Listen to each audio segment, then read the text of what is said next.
Hey guys, welcome back. So hope you guys have practiced all the sessions and you got a chance to practice the sixth session by observing 0.2%. So if you're feeling that 0.2%, if you're not able to hit 0.2% also, then you have to start doing the homework, start observing the market from the first method and try to understand all that and then go forward. And a lot of people I have seen that are doing over trading. Stop doing over trading. Like I told you, it will come definitely. This type of issue will come with everybody. Just because it is 0.2%, you may try to do over trading. So try to reduce that. End of the day, you will realize why I say do one trade per day. Okay, that's more than enough. So try to fix to that at least for some years, so that day by day your knowledge will build, and later on you can increase the number of trades you wanna do. Anyways, let's go with session 7. So in session 7, I will talk about turnover method. So this is the last method of picking a stock which we will be learning. And in 8th session, I'll be talking about indicators and all other things. So anyways, so therefore, this will be a last method of picking stocks. Okay. Now basically this is for intraday again. So how do we do that? We will use NSE India as our source. Alright, so once you go to NSE India, you can go to equity stock. Now, in equity stock, you can go with the turnover. Now, I want to know which is the stock which has been traded the highest. Once the market is closed, what you can do, you can go in this Nifty 50 stocks. You can change here any other pattern, but generally apply for Nifty 50 where a lot of people trade. Now, in this, how to know which is the stock traded the highest? You cannot go by volume, because the stock price which is less has more volume, 1,844 lakhs, okay, volume. But a stock with 7,000 rupees will have only 13 lakh volume. So this is not correct.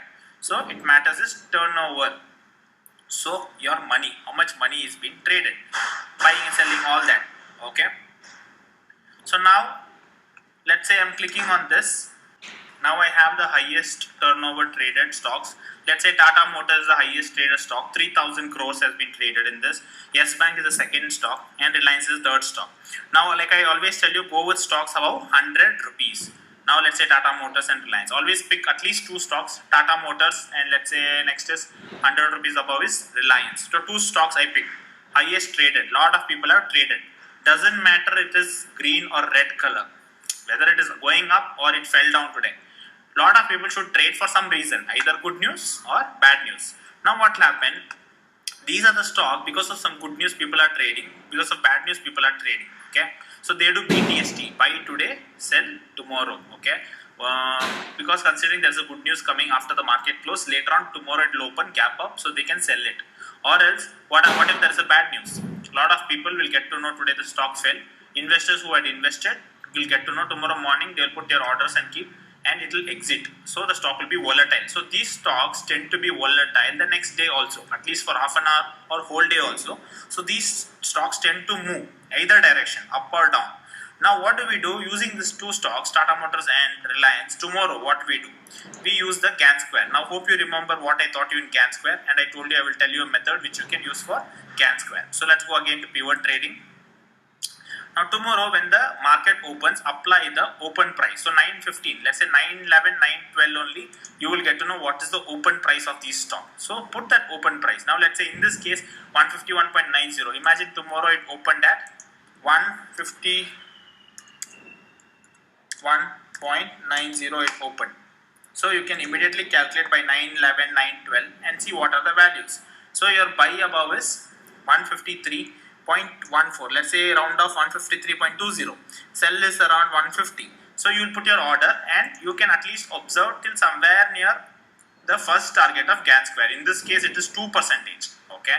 So if you see the targets are 2%, 3 rupees gap is there. So be practical. If you want to hit 1%, hit 1 rupee 50 paisa, more than enough. So now let's say in this case it opened here. Okay, so now if you see in this case also it didn't go above 150, so obviously selling didn't happen. 153 above to 156 is this one, so it has gone to 175, but it has broken all this side level. But we are targeting only the first target. Buy above, target this. Sell below, target this. In this type of method, advantage is you can do both direction. If either side break, it will give. Okay, so that is one advantage in this. Why I took two stocks is, imagine early morning 9:15 when the market opens, it will break in within seconds.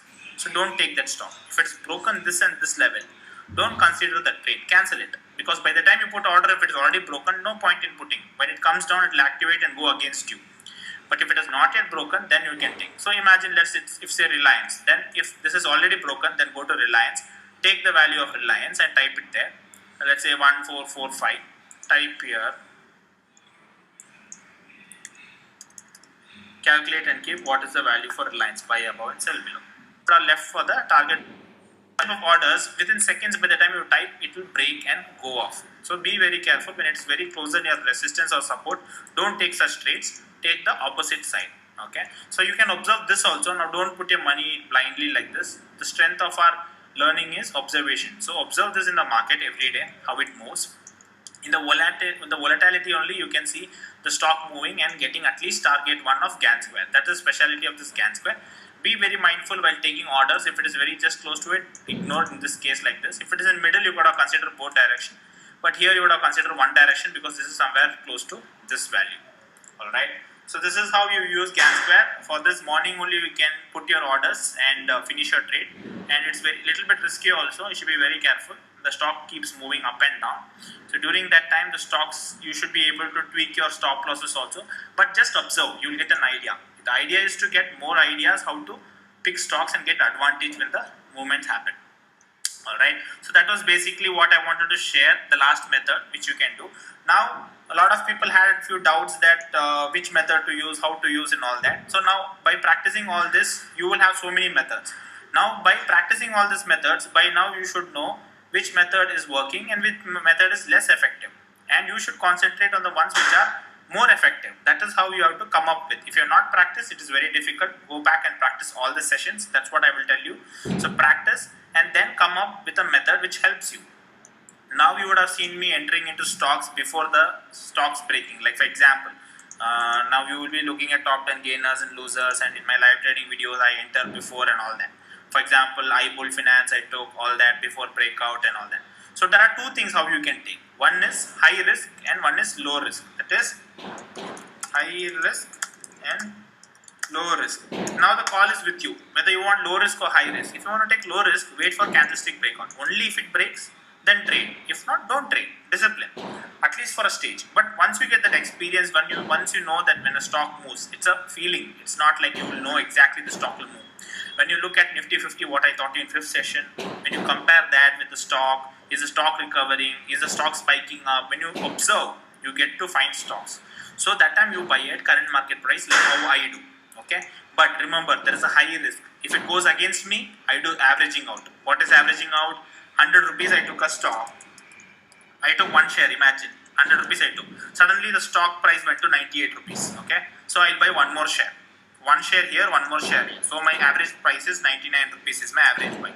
So when it goes again to 99.30 on, see, 30 paisa is my target, right? So when it goes to 99.30 only, I can sell. So that is the beauty of averaging out. Okay. So in this case, I will do all this. So if you're ready to take, and what if it goes further down? Stop loss hit. Okay. I might tweak my 1% to 1.5%, 2% sometime. So high risk is there. Alright. So you need to understand, because not every stock will go in a proper format like 0.3 up, 1% down. It will not go in proper format. Based on the volatility, you should understand where I should keep my stop loss. If the stock is moving very volatile, obviously the stop loss should be away. If the stock is stable, then stop loss 1% is fine. This type of understanding should come within you. If I just tell 1%, 0.5%, you cannot apply on every situation. So this type of understanding will come only by practice. How much ever 1,000 question you ask to anybody, they will not be able to answer you. They will tell a number, but it will not apply in all the situations. So how do you apply this stop loss? Based on the current volatility, how the stock is moving. Just see the graph, how much, whether it dipped anywhere. Keep your stop loss always below the support line, because after support breaking only it can come down. A stock can come and touch a support line. Anyways, we will talk certain things in the 8th session, indicators and few technical analysis things I will tell you, basic things which you can learn. That will also help you. And also I will tell you how to understand whether a stock can go further up or not, or should I take this trade or not, and all that I will tell you in 8th session. So this is currently picking of stock only what I am talking. Other extra things we will talk in the 8th session, because I am talking only about indicators in 8 sessions. Along with that, I will talk about basic few things which you can concentrate in the market, so that you can improve your methods and get confident. Okay, anyways, practice this like how you practice all the methods. If you're just skipping all the videos, there is no point. So read and go through all the methods. Okay, practice more, find answers in the market, get that experience, because what I am doing is from so many years and you are just learning in few months, it will not help you. This is the theory what you're learning. Practical will come within you. So practice more and more in the market and see the difference in you. Anyways, thank you, all the best.